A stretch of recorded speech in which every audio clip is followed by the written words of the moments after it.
Hello and welcome to Positively United today, Friday, the 23rd of January 2026.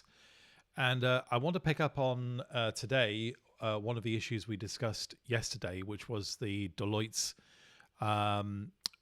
revenue table. I've forgotten exactly what it's called, but the league table of football clubs by revenue that came out yesterday that showed that United had slipped down to 8th place and were bringing in roughly half the amount of revenue that Real Madrid were bringing in, which is absolutely dreadful news. And it is just an example of how the Glazers have financially mismanaged the club over the last 10 years, because 10 years ago we were top of that table. And if you look at the 10 years before that, we were top of the table virtually every year. So it's really, really bad news that United are sliding so far down that table. And it goes to dispel the myth, which I think has been the myth, which has always been the excuse for the Glazers, which is, okay, so United don't do as well on the pitch as they did, say, 10 or 20 years ago, but it doesn't matter because they still rake in the revenue. Well, they're still bringing in, healthy revenue, but nowhere near as healthy as it would seem 7 other clubs in the world. And I think it's embarrassing we've slipped so far down that table. So it was very interesting today that an announcement was made about the new stadium. Now, I don't want to get Machiavellian about this because I genuinely believe these two events are not linked. I don't believe the announcement that was made today is linked to the announcement of Manchester United being 8th on the Deloitte list yesterday. But one of the things about United being 8th on that list and falling behind the pack in terms of revenue generation, it really just shows how important it is to get that new stadium built. Now, I know the new stadium divides opinion. I know a lot of people are emotionally attached to Old Trafford. I'm emotionally attached to Old Trafford. I was a season ticket holder there for years. Yeah, and it is a truly unique ground. It really is. I'm not just saying that because I'm a Man United fan. It is a truly unique ground. It's not just unique when you go there. Have you noticed how unique it is when you watch it on television? You instantly know. You only have to get like a glance at the pitch on TV and you know you're looking at Old Trafford. And one of the criticisms I've got of the newer stadiums is that sometimes you look at the pitch and it could be anywhere because they all follow the same pattern pitch, massive amount of running track or pseudo running track around the pitch, which we absolutely do not want at the new Old Trafford. And by the way, one of the reasons why the Tottenham Hotspur Stadium is such a success, I think, is because when you go in it, it feels like a proper football ground. Compare that to the London Stadium where West Ham play. And I totally understand the London Stadium was built for 2020 Olympic Games and it's a repurposed stadium. But it shows you how bad a stadium can be for football because the fans are miles away from the pitch. We absolutely don't want that for any new stadium for Manchester United. But building a new stadium is really important for a couple of reasons, in my opinion. There are many more, but for a couple of reasons. The first one is this. However emotionally attached we are to Old Trafford, it can't be redeveloped. There's always been this problem about the ground being pushed right up against the railway line, which very much restricts what can be done on the south stand. Effectively, despite the fact it's surrounded by land, it's hemmed in by the railway line. And you just can't do any more at Old Trafford. Old Trafford's reached the end of its life. Take the emotion away, and I know it's really hard with our home ground, but take the emotion away. Nothing more can be done with that ground, really. If you just renovate that stadium, all you're doing is fiddling with something that will ultimately have to be torn down anyway. So we've got to have a new stadium. And by the way, for those who don't want us to have a new stadium, so Arsenal can have a new stadium, and Tottenham can have a new stadium, and City can have a new stadium, and Everton can have a new stadium, but we can't at United. Is that what we're saying? I hear YouTubers who bemoan what they describe as the falling of standards at United on the one hand, then saying that we shouldn't move out of Old Trafford. What, we don't deserve a new stadium. We don't deserve a state-of-the-art stadium, no, at United. I think we do. And it's not going to be through redeveloping Old Trafford. It has to be a new stadium. It really does. And a 100-seater stadium makes complete sense at United, because what's the capacity at the moment? 72 or 73,000? Have you tried getting on the waiting list for a season ticket at United at the moment? Have you tried to get a seat for a home game? United could easily fill a 100-seater stadium, and that would bring in a fantastic additional amount of revenue. If we want to go up that revenue table, a new stadium's an absolute must. It really is. Now, that's one side of a coin. There's a political side of a coin as well. Might not be so interesting for fans outside of the United Kingdom, England, or even the Northwest and Greater Manchester. But it's really important to Manchester, and it's really important to Trafford and Old Trafford. For those of you who know Greater Manchester, that part of Greater Manchester, Old Trafford, is seriously underdeveloped. The land behind Old Trafford is essentially wasteland. It's a gigantic Freightliner rail depot and a whole load of recycling centres. It's grotty, frankly, and it could do with redevelopment. So, which is why I think it's really good news that today it was announced that and it's a mouthful, the Old Trafford Regeneration Mayoral Development Corporation, I wish they'd found something a bit snappier than that, the OTR MDC, that's been launched today. So this, in a sense, is the body within local government in Greater Manchester, the Mayor's Office in Greater Manchester. This is the public body that will be driving the regeneration that will accompany the building of a new stadium. And what we get is, of course, it's a synopsis of what will happen as a result of a new stadium. It'll be the driving force behind the transformation of a 370-acre Old Trafford area, supporting the delivery of more than 15,000 new homes. If you know Manchester, you know Manchester needs new homes. And 90,000 jobs. Improved public spaces, and that area of Manchester needs them, and significant infrastructure benefits for supporters, residents, and visitors. And then it goes on to talk about the 100,000 capacity stadium for United. Very interesting also, I don't know how they get to this figure, and these figures are sometimes a bit hard to believe, but apparently they're claiming it'll bring the expected £7 billion per year to the UK economy. Well, for those of us who are living in the UK, blimey, could we do with a boost like that to the UK economy at the moment? So it is all good news, and that's been launched. That's been announced today, that public body is being launched. I think it's really, really significant. It shows that there's progress with the new stadium, and that's good.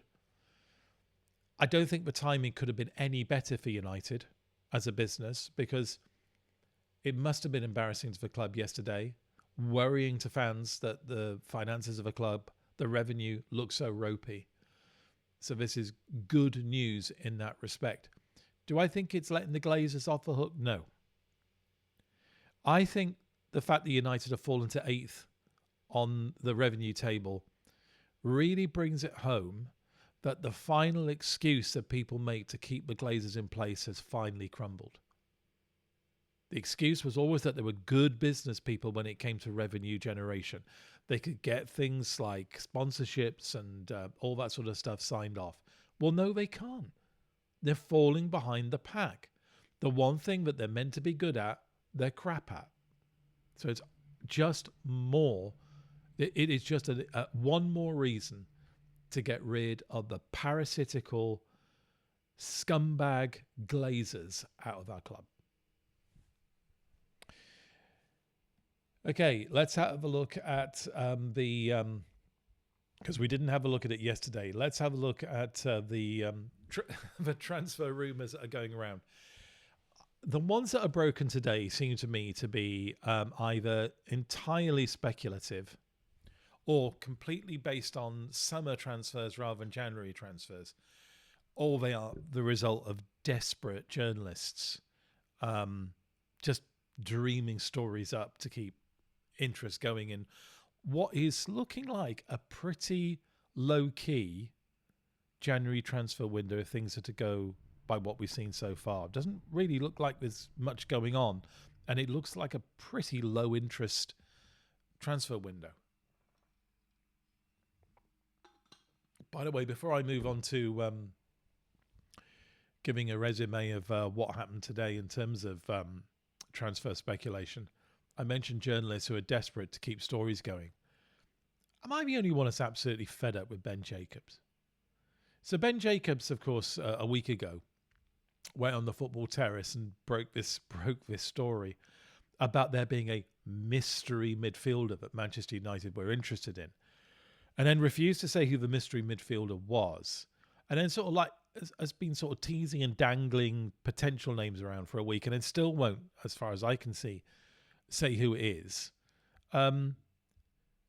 Today, I don't know what program he was on or what podcast he was on. Maybe it was a Football Terrace again, but he said, and I quote, "Keep an eye on Manchester United until the very final minutes of the window because they might pull out a surprise in midfield." Wow, Ben. Insightful stuff. Wow.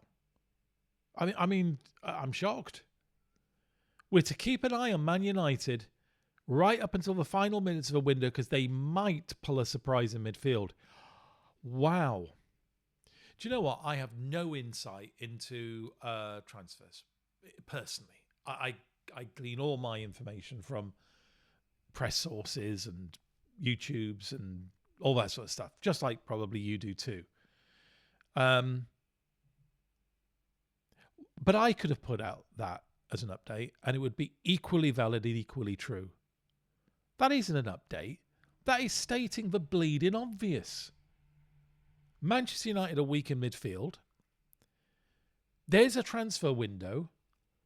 And yes, it's probably very good to keep your eye out until the very end. We all do that, don't we? You're just like me. You probably watch all those YouTubes that are there. It used to be a minute to midnight, didn't it? When it used to close down. I think it's a little bit earlier now. But we always used to be there looking at that program, just waiting for Manchester United to sign a world-class player, and it never happened. And we'll do exactly the same this January. Ben Jacobs is just stating fact,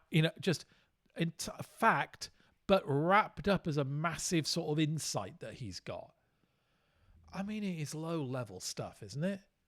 I mean, people criticize and have a go at the athletic journalists, the ones that do talk of the Devils, people like Andy Mitten and such like.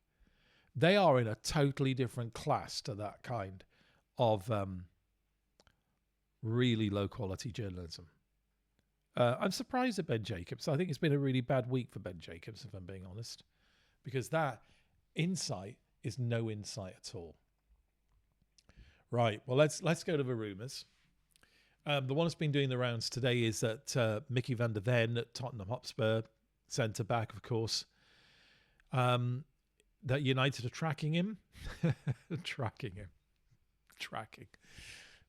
Yeah.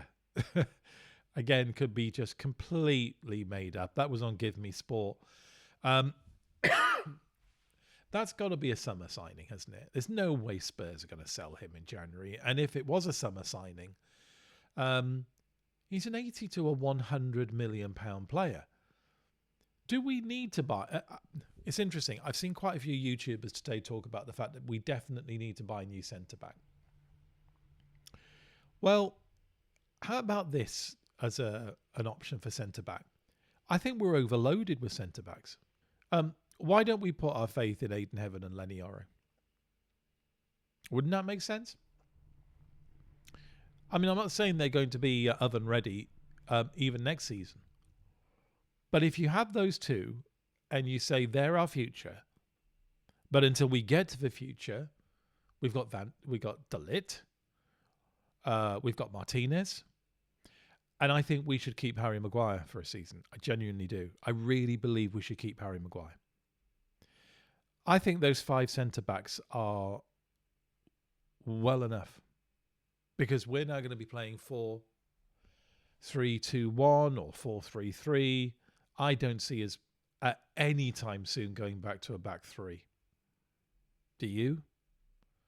After the shambles we've been through over the last year and a half? No. I think we've got enough centre-backs. And I don't think we should be itching to buy a new one. So Mickey van der Ven, I think that's just media. I think it's just press speculation. So Noah Siddiqui at Sunderland, central midfield.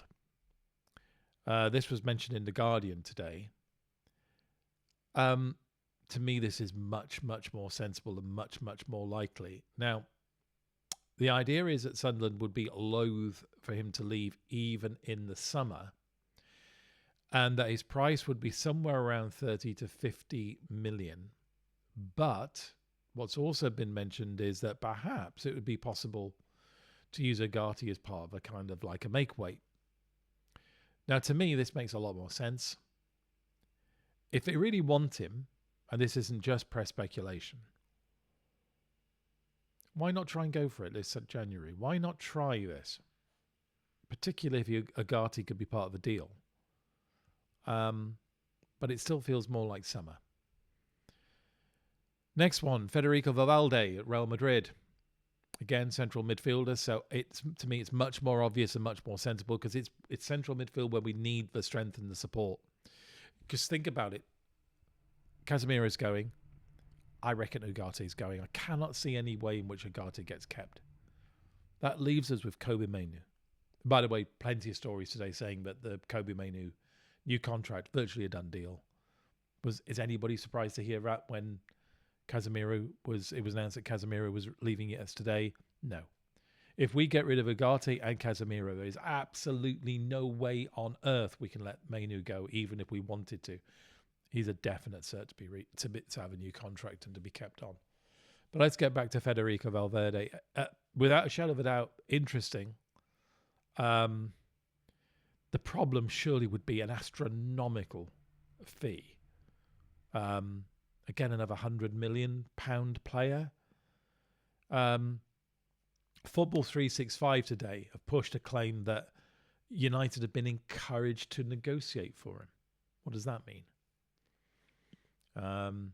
But surely, again, it would be a summer purchase, wouldn't it? If he is going to cost 100 million, surely he would. That's never going to be a January purchase. Next one, Jacobo Ramon, centre back at Como, of course. Again, I'm going to brush this aside because I do not believe we're into buying a centre back, unless, of course, Maguire is definitely going. I'll be sad to see him go, to be honest with you. I think he's definitely worth another season. But if he does go, then perhaps this does make sense. But again, surely it's a summer deal. Because if Maguire goes, it'll be in the summer. This would be one in, one out. The interesting about this purchase, of course, would be much, much cheaper, about 30 million maybe. Some are quoting, some outlets, this was from Yahoo Sport, by the way, some outlets are quoting as low as 15 million. So an interesting name. To me, this is the one that really, really excites me. And I think there's much more in it than people imagine. Cole Palmer. So over the last few days, a couple of days now, we've got an increasing intensity of stories about Cole Palmer not being happy in London and wanting to come back to Manchester. Now, a lot of people, I think, have been very quick to dismiss this. I'm nowhere near as quick to dismiss this, because so much of it seems to me to make a bit of logical sense. Look, Cole Palmer is a lifelong Man United fan. That's known. That's not up for debate. Lifelong Man United fan. Chelsea's a basket case, if you hadn't noticed. he might have concluded, and I don't think he's a million miles away from being right, he's not going to win anything at Chelsea. It looked very promising last summer when they went to that World Championship and won it. It looked really promising. But the world's caved in on Chelsea since. I think Cole Palmer's realised he's going to win nothing at Chelsea. I mean, absolutely nothing. And if that's the case, and he's unhappy in London, and he very well might be, and he might be wanting to come back to Manchester, he's not going to come back to City. If he wants to come back to Manchester, there's only one club in Manchester he's ever going to want to come back to, and that is the club he supports, Manchester United. I think there's real legs in this. I really do. Some talk today that he is going to put in a transfer request. I'd love it if he did. The interesting thing about Cole Palmer, of course, is where do you play him in midfield? And surely you get played. Doesn't it make it a bit awkward for Bruno Fernandes and him to play together? I mean, I know that Ruben Amorim used to say that Mainu and Fernandes couldn't play together. That was always nonsense. But I can understand why people might say that Cole Palmer and Fernandes couldn't play together, because they're two very attacking midfielders. You know, what you'd then be probably left with is a single pivot, a single central defensive midfielder lying behind them. That can't be Mainu. He's not that player, in my opinion. So I don't think Palmer and Fernandes works. Tell you what does work, though. I don't want to see it happen, never, by the way. I would love to see Bruno Fernandes still at Manchester United next season. I really would. But if Manchester United know that Bruno Fernandes is leaving in the summer, and that might be the case, then the talk about Palmer wanting to come to United makes a huge amount of sense. Maybe there's an alignment going on here. Fernandes out for his own choice, Palmer in through his own choice. I think it's really intriguing, this. Is it going to happen in January? No chance. Is it going to happen in the summer? I think it's much more likely than people imagine. And then the final story from today, Jadon Sancho. Wouldn't it be nice to stop talking about Jadon Sancho at some stage? Well, of course, his contract ends this summer. Where's he going to go? Well, he's at Villa at the moment. It looks like Villa aren't interested in keeping him. So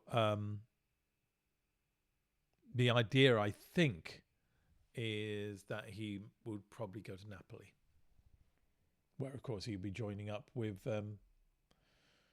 Rasmus Højlund and Scott McTominay. So sort of little Manchester United home from home. But that's the last, I think. Well, that's the last I hope we talk about Jadon Sancho in quite some time. So there you go. That was the roundup of the what I think of the new names that have been mentioned today, plus Cole Palmer. Cole Palmer's the one I'd really keep an eye on if I was you. I think it's so intriguing. I think it's so exciting if it were to happen, but I think it only happens if Fernandes is leaving. But the fact that it's now being mentioned so strongly, I just feel there might be something in it. Okay. Well, that's it for today. If you like the video and what I do on this channel, please smash a like on the video. Please subscribe.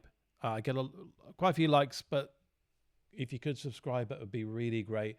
If you think somebody that you know would like this channel too, let them know about the channel and try and persuade them to subscribe as well.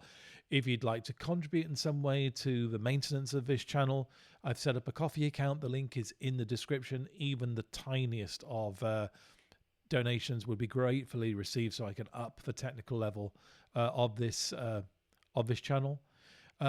Tomorrow, I'll do my predicted lineup for the Arsenal United game.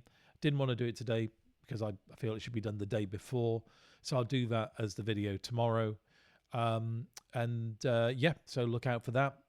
And until then, try to remain, as always, positively united.